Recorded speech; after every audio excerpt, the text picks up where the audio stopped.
Veiem, ens hem passat molt de temps en què Rússia no existia.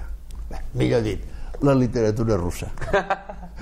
Sempre estàvem llegint, doncs, els presoviètics. Algun soviètic ens ha arribat.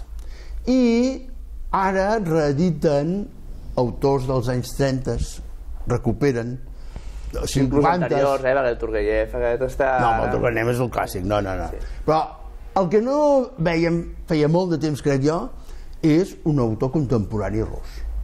I el Màxim Osipov, amb El crit de l'ocell domèstic, club editor català i castellà, que no el tenim aquí, ens ha agradat amb molta sorpresa. És un autor que parla de la Rússia actual, que parla dels Estats Units, russos als Estats Units, com no, parla de jugadors d'escacs, però parla de moltes més coses. A mi el que m'ha donat la sensació quan el vaig llegir, quan l'he estat llegint aquests dies, és que aquesta manera d'escriure els contes russos, que ve de molt antic i continua viva aquí, però és actual. O sigui, és una dualitat de dir, estic llegint un rus d'una manera molt clàssica russa, però m'està explicant coses d'ara. Sí. I és el que dius tu, aquest trencament que s'ha produït en un moment en què tot això de rus està tornant amb tot el del Premi Nobel, que ha fet que es publiquin moltes coses, d'assaig de la Letchevich, però hi ha aquí una altra cosa russa que ens ha agradat. És a dir, en 3 setmanes o 4, les 3 coses que han arribat...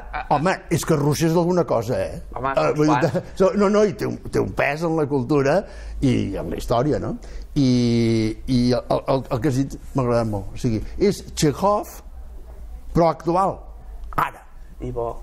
I té moments grans, quan explica aquell viatge en tren, que comença així el llibre, un viatge en tren d'aquests russos, que clar, les distàncies són milers de quilòmetres i continuen anant en tren, i doncs passen moltes coses dintre d'aquell tren, i té un punt, a més, que ell és metge i el món que retrata és de metges. A la majoria de contes hi ha un punt de medicina. Amb això no hi havia fixat. Sí, és metge i surt el punt aquest és un metge que li passa alguna cosa, és un metge que va als Estats Units, és un no sé què, i les diferents situacions crec que... I és molt original perquè sent un llibre de contes té una certa unitat i juga a fer el conte dintre del conte, i llavors amb la qual cosa el llibre no és... A mi que no m'agraden els contes que són tallats els llibres, no, això té una coherència. I en un moment et dibuixa els personatges d'una manera precisa, és a dir, tu agafes, comences i ja estàs situat perfectament. Txékhov, perdona, Txékhov.